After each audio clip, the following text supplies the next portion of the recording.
Puji Tuhan, Shalom semuanya. Bacaan kita, renungan kita pagi ini diambil dari kitab Keluaran. Kita mulai memasuki bacaan tentang Keluaran pasal 1. Kita lihat ayat yang ke-15 sampai dengan ayat yang ke-21. Raja Mesir juga memerintahkan kepada bidan-bidan yang menolong perempuan Ibrani. Seorang bernama Sifra dan yang lain bernama Pua, katanya, apabila kamu menolong perempuan Ibrani pada waktu bersalin, kamu harus memperhatikan pada waktu anak itu lahir. Jika anak laki-laki, kamu harus membunuhnya, tetapi jika anak perempuan, bolehlah ia hidup. Tetapi bidan-bidan itu takut akan Allah dan tidak melakukan seperti yang dikatakan Raja Mesir kepada mereka dan membiarkan bayi-bayi itu hidup. Lalu Raja Mesir memanggil bidan-bidan itu dan bertanya kepada mereka, mengapakah kamu berbuat demikian, membiarkan hidup bayi-bayi itu? Jawab bidan-bidan itu kepada Firaun, sebab perempuan Ibrani tidak sama dengan perempuan Mesir, melainkan mereka kuat. Sebelum bidan datang, mereka telah bersalin. Maka Allah berbuat baik kepada bidan-bidan itu, bertambah banyaklah bangsa itu, dan sangat berlipat ganda. Dan karena bidan-bidan itu takut akan Allah, maka ia membuat mereka berumah tangga. Saudara, pada waktu Firaun hendak membunuh semua bayi-bayi orang Israel, ada dua orang bidan yang dikatakan takut akan Tuhan, yang bernama Sifra dan Pua. Mereka melakukan satu pertolongan, mereka melakukan sebuah kebaikan bagi orang-orang Israel. Nah, pagi hari ini kita akan berbicara tentang yang namanya menabur kebaikan, ya saudara. Kenapa sih atau apa sih untungnya kalau kita belajar dari kisah dari Sifra dan Pua? Apa sih untungnya kalau kita itu berbuat baik? Nah, kita akan melihat dari kitab Galatia. Yuk kita lihat dulu kitab Galatia pasal yang ke-6. Galatia pasal yang ke-6. Kita lihat mulai dari ayat yang ke-7. Galatia pasal 6, saudara nanti tandain, kita akan kembali lagi. Galatia pasal 6, kita lihat dari ayat yang ke-7. Janganlah sesat, Allah tidak membiarkan dirinya dipermainkan. Karena apa yang ditabur orang, itu juga yang akan dituainya. Konteks dari Galatia pasal 6 ini bukan bicara tentang menabur uang, ya. Judulnya aja Anda lihat adalah saling membantulah kamu. Konteksnya adalah berbicara tentang membantu, menabur kebaikan, menabur pertolongan. Nah, Alkitab bilang apa yang ditabur orang itu juga yang akan dituainya. Saudara, kenapa sih kita tuh perlu untuk berbuat baik? Kenapa sih kita tuh perlu untuk belajar menabur pertolongan atau menabur kebaikan kepada orang lain? Karena ada satu hukum yang tidak bisa kita sangkal, yaitu di dalam kehidupan ini ada hukum tabur tuai. Makin banyak kita menabur kebaikan, berarti makin besar kemungkinan kita juga akan menuai. Dengan kata lain, makin kita tidak pernah menabur, jangan juga berharap kita akan menuai. Nah, kita lanjut sampai Galatia pasal yang ke-6 ayat 9. Janganlah kita jemu-jemu berbuat baik, karena apabila sudah datang waktunya, kita akan menuai jika kita tidak menjadi lemah. Nah, ayat ini semakin memperjelas bahwa setiap kali kita menabur kebaikan atau berbuat baik kepada orang lain, pasti ada jatuh tempo untuk panen.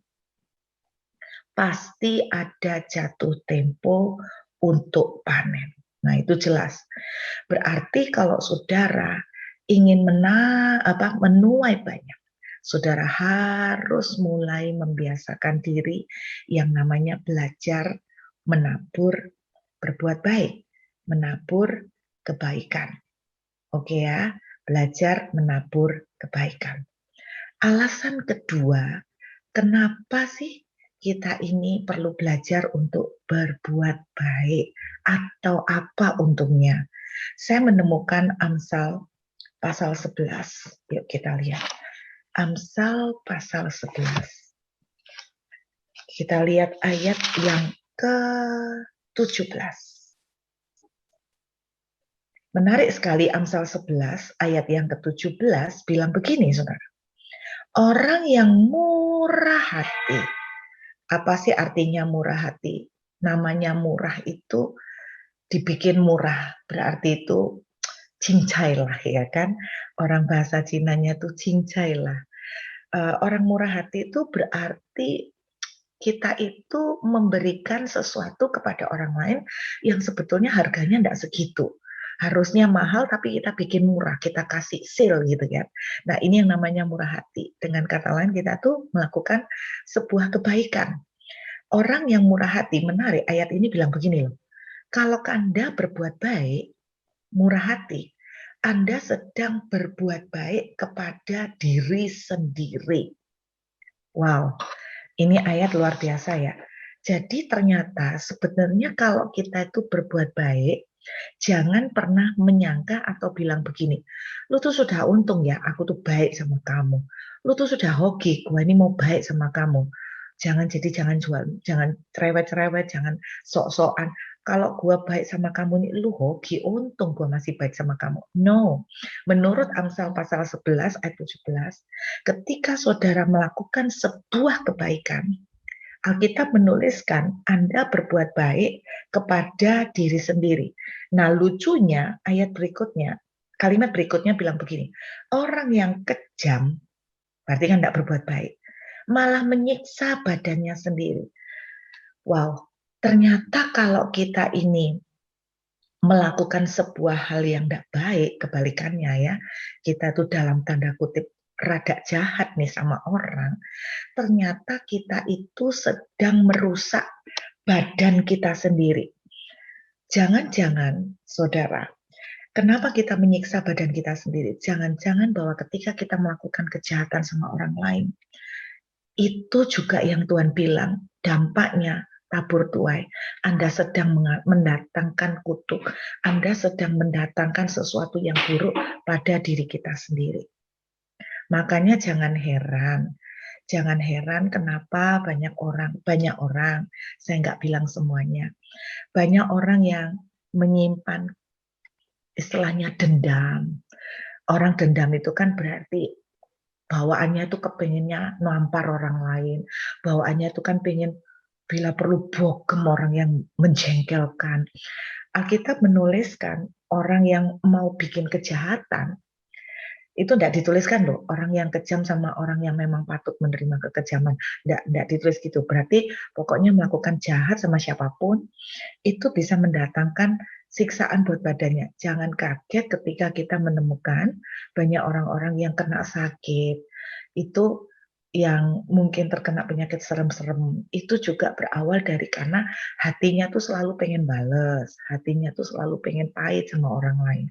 Nah, saudara, Amsal 11 ayat 17 jelas bilang begini, kenapa sih untungnya kita berbuat baik? Karena ketika saudara sedang berbuat baik, saudara sedang melakukan itu ke diri saudara sendiri. Kok bisa, Bu? Karena 1 Samuel pasal 26 ayat 23 bagian A, 1 Samuel 26 ayat 23 bagian A. Saudara dengarkan satu prinsip ini ya. Kelihatannya simple, tapi kalau kita lakukan, kita tuh sedang masuk di dalam satu rule of the game, hukum yang berlaku di dalam dunia ini. Bahwa Tuhan sekali-kali tidak pernah mau berhutang. Garis bawah itu, Tuhan tidak pernah mau berhutang. Jadi kenapa Amsal 11 ayat 17 mengatakan kalau kita itu berbuat baik, kita sedang mendatangkan kebaikan pada diri sendiri. Karena Tuhan tidak pernah mau berhutang. Amin. Tuhan tidak pernah mau berhutang. Nah, saya ajak Anda melihat, kita lebih jauh ya, ke dalam kitab Galatia. Pasal 6 lagi, yuk kita balik lagi. Galatia pasal yang ke-6 tadi, kita lihat pada ayat yang ke-10. Galatia pasal 6 ayat yang ke-10.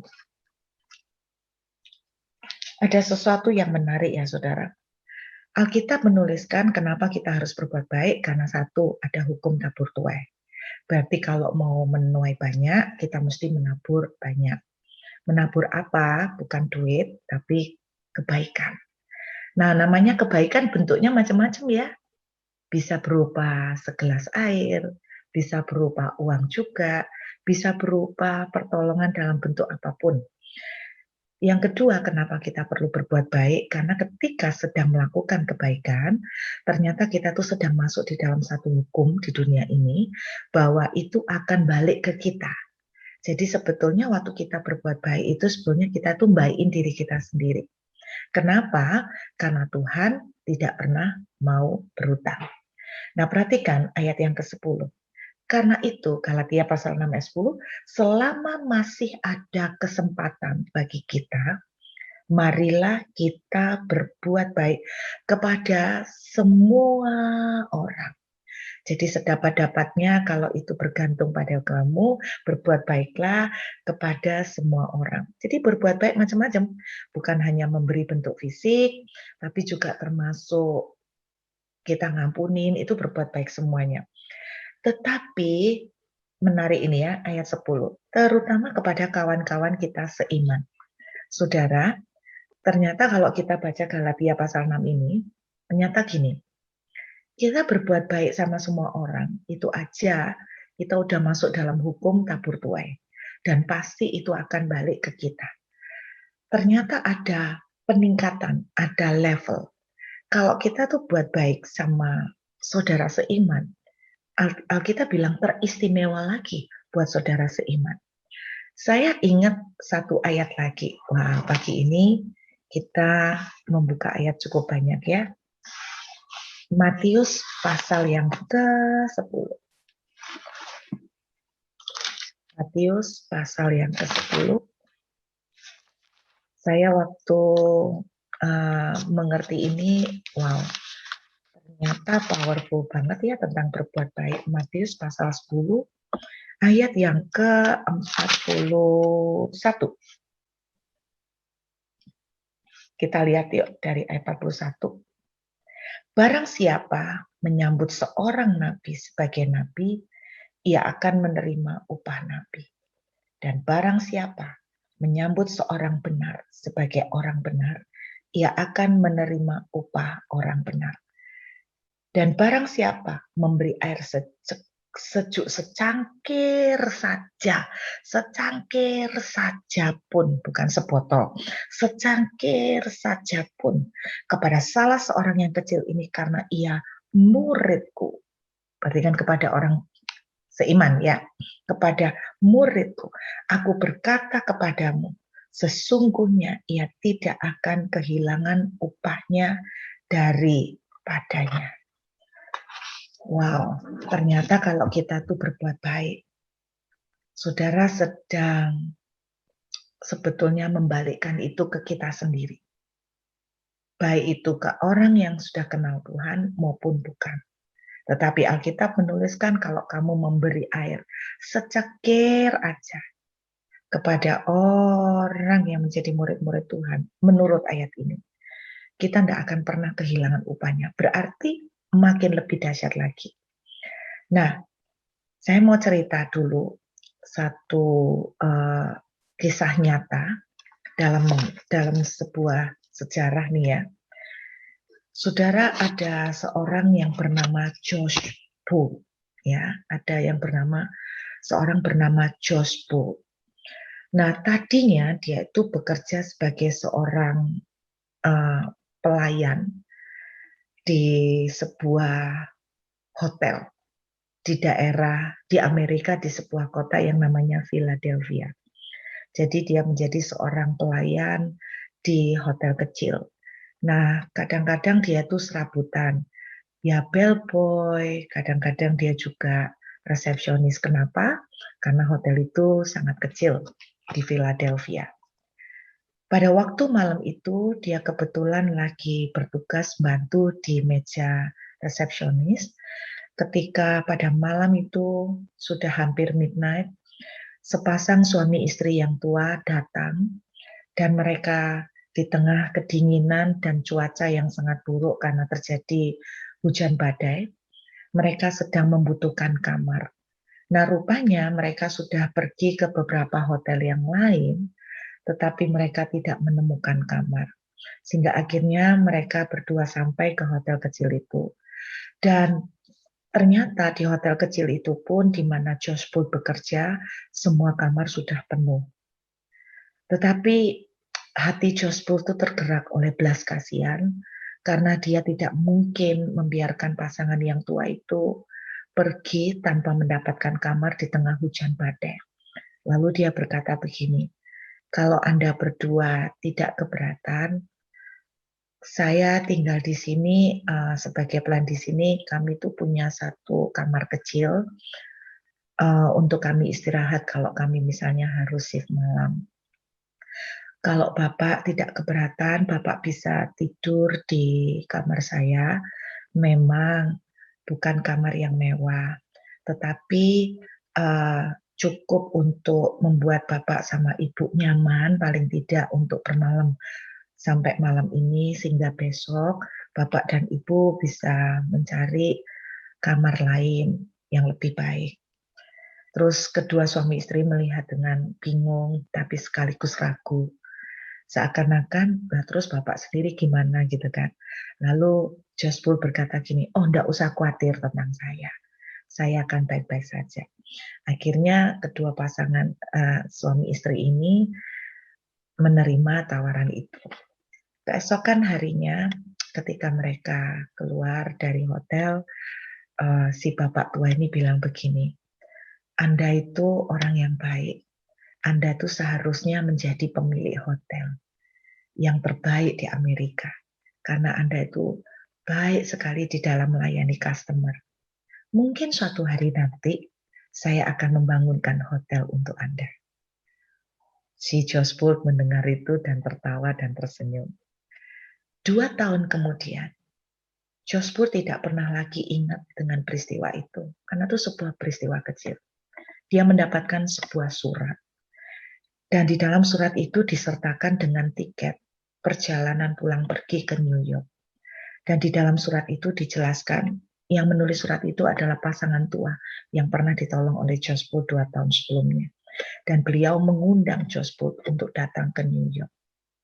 Dan akhirnya Josh Bull itu berangkat, dan sesampai di New York, pria tua itu membawa Josh Bull itu ke satu tempat, dan gedung ini ada di sudut jalan yang sejarah menuliskan begini, di antara jalan, sebuah cerita ini menuliskan di antara jalan Fifth Avenue dan 34th Street.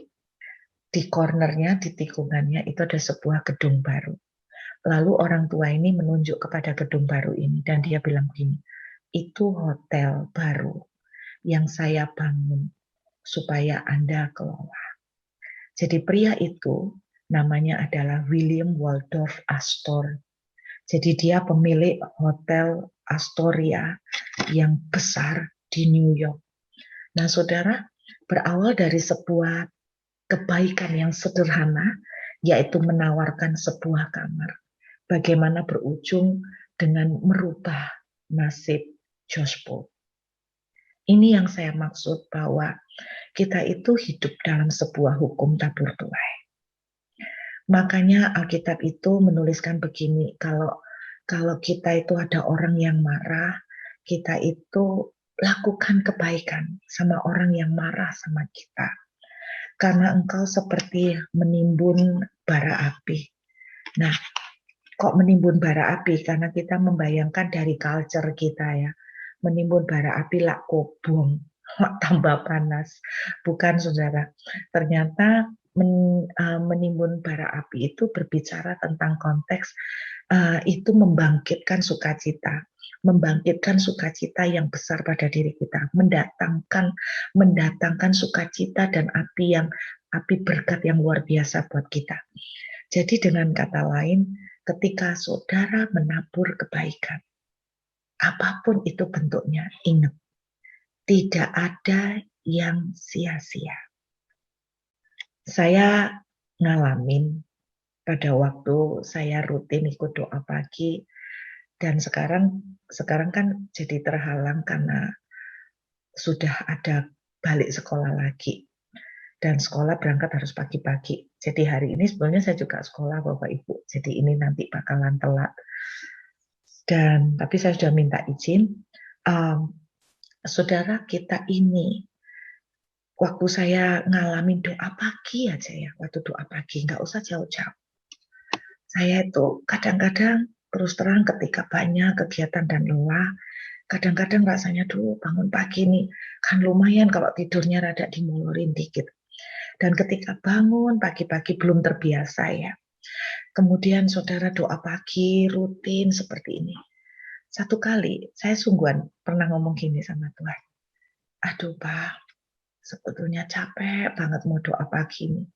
Badan lagi capek, semua kaku semua. Kadang-kadang saya berkata begini, aku ini sebetulnya perlunya tidur lebih panjang lagi. Ini kok lelah, kadang-kadang kok capek banget ya mau doa pagi. Tiba-tiba sebuah suara itu berbicara di hati saya seperti ini. Tuhan itu ngomong begini, apapun yang kamu lakukan untuk aku, tidak pernah aku tutup mata. Saya tuh kaget Bapak Ibu. Sesederhana itu. Aku tidak pernah berhutang. Bapak Ibu tahu, habis selesai doa pagi, saya tutup laptop saya. Tidak lama kemudian, 5 menit kemudian, saya menerima sebuah telepon. Inti ceritanya, dalam telepon itu seseorang memberitahu saya, dia tergerak, disuruh Tuhan untuk memberkati kami. Memberkati dalam bentuk berkat materi yang cukup besar nilainya. Saya tuh nggak mikir ke sana Bapak Ibu. Ya seneng dikasih, tapi nggak pernah mikir bahwa aku ini mau doa pagi supaya diberkati Tuhan. Saudara jangan mikir untuk melakukan sesuatu supaya diberkati. Jangan memberikan perpuluhan supaya diberkati. Jangan memberikan persembahan supaya Anda balik diberkati. Anda mau tidak mau, ketika memberi kebaikan, Anda itu sudah masuk dalam sebuah hukum tabur Tuhan. Anda sudah masuk dalam hukum Amsal pasal 11 bahwa engkau sedang melakukan kebaikan bagi dirimu sendiri. Itu otomatis. Jadi nggak usah diungkit-ungkit, nggak usah dibesar-besarin ke situ.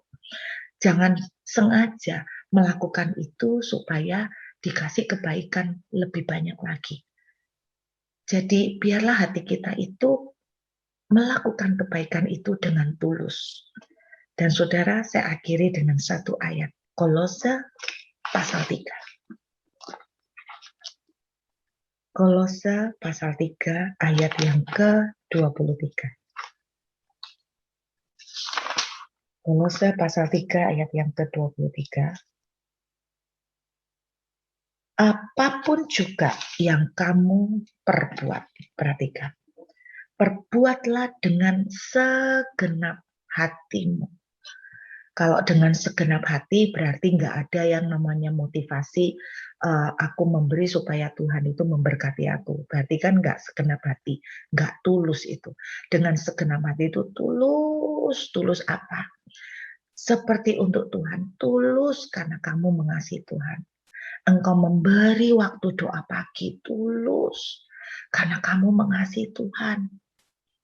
Kalau Anda datang doa pagi untuk membalas kebaikan Tuhan, karena Anda membalas apa yang Tuhan sudah lakukan, puji Tuhan. Tetapi betapa lebih indahnya lagi kalau Anda melakukan doa pagi, karena Anda tulus mengasihi Tuhan. Lihat, seperti untuk Tuhan dan bukan untuk manusia. Perhatikan, berjalanlah 1 mil buat musuhmu. yang menyakiti engkau. Bukan untuk mereka, tapi untuk Tuhan. Karena kau mengasihi Tuhan. Ampuni orang yang menyakiti engkau. Bukan untuk dia. Mungkin dia tidak pernah berubah. Tapi untuk Tuhan. Karena engkau mengasihi Tuhan. Ingat, hukum ini berlaku. Ayat 24. Perhatikan. Kamu tahu. Kolose 3 ayat 24. Kamu tahu bahwa dari siapa saudara? Dari Tuhanlah. Bukan dari orang lain. Bukan dari orang yang saudara ampuni. Bukan dari orang yang saudara kasih kebaikan. Walaupun dia menjengkelkan. Kamu akan menerima bagian yang ditentukan bagimu sebagai upah. Saya cuma bayangkan gini. Sebelum saya sampaikan kalimatnya ya, saya tadi mendengar Samuel bilang begini. Kalau saya ngampuni sama orang yang tidak ngampuni, berkatnya sama, ya saya milih tidak ngampuni. Betul. Kalau saya itu beribadah dengan orang yang tidak beribadah, berkatnya sama, ya saya milih tidak beribadah. Kalau saya berdoa sama orang yang tidak berdoa, berkati sama, ya saya milih tidak berdoa. Betul. Ngapain susah-susah? Tapi saya setuju, Sam tadi bilang begini, bahwa bagaimanapun tetap ada bedanya antara orang yang berdoa sama yang tidak. Antara orang yang beribadah sama yang tidak. Perhatikan, Kolose 3 ayat 23 dan 24. Dari Tuhan, kamu akan menerima upah. Gak mungkin gak. Kitab Samuel tadi mengatakan Tuhan tidak pernah berutang. Ketika engkau melakukan dengan segenap hati, seperti untuk Tuhan, Tuhan tidak pernah berutang. Saya kiri dengan kalimat ini Bapak Ibu. Tadi saya bilang dalam Injil Matius, kalau kamu kasih nabi secangkir air sejuk, kamu akan menerima upah seorang nabi. Berarti artinya tuh gini, kalau nabi itu bernubuat dan saudara tidak bernubuat cuma ngasih air, saudara dapat upahnya sama loh sama yang bernubuat. Saudara kalau ngasih kebaikan sama misalnya seorang yang penginjil, dan saudara melakukan kebaikan, upah saudara sama loh sama dengan yang diterima sama penginjil. Wah keren ya. Tiba-tiba waktu saya ingat Matius 10 ayat 41 ini, saya teringat seperti ini. Bayangkan, Anda ngasih air secangkir saja ke nabi, Anda dapat upahnya nabi. Coba Anda jawab. Kalau Anda memberikan air sejuk secangkir saja untuk Tuhan, upah apa yang Anda akan terima? Bisa bayangkan. Air sejuk secangkir untuk nabi, upah nabi. Nah, kalau air untuk Tuhan, upah apa dong? Bukankah kita akan mendapatkan yang wow, jauh lebih spektakuler dari apa yang saudara dan saya pernah bayangkan. Karena itu, ingat firman Tuhan pagi ini. Berbuat baiklah, bukan untuk orang lain, tapi untuk Tuhan. Karena dari Tuhan, saudara yang akan menerima upah. Amin. Ingat ya, kalau Anda kasih kebaikan sama Nabi, Anda dapat upahnya Nabi. Kalau Anda kasih kebaikan untuk Tuhan, jawab sendiri kelanjutannya. Saya berdoa hari ini ada kesempatan berbuat baiklah. kepada semua orang, terlebih kepada saudara seiman. Kalau saya boleh lebih panjangkan lagi, terlebih kepada Tuhan. Levelnya makin up. Untuk orang luar aja, upahnya dahsyat. Ditambah lagi untuk kawan sekerja, dalam rekan seiman, apalagi untuk Tuhan. Upah kita besar. Amin Bapak Ibu. Mari kita berlomba berbuat baik pagi ini, hari ini. Ingat saudara, kebaikan sederhana memberi air sejuk secangkir. Tuhan mencatat semuanya. Barang siapa memberi air saja untuk orang yang paling hina, kamu melakukannya untuk aku. Pernahkah saudara membayangkan bahwa saudara itu bisa beli rumah karena sebuah kebaikan yang saudara lakukan kepada seorang yang menjengkelkan? Itu yang saya lakukan. Saya melakukan kebaikan pada seseorang yang menjengkelkan. Tidak pernah saya duga bertahun-tahun kemudian orang yang sama dipakai oleh Tuhan untuk memberkati saya, sehingga saya bisa membeli sebuah rumah. Saudara, mari kita berbuat baik. Berbuat baiklah seperti untuk Tuhan.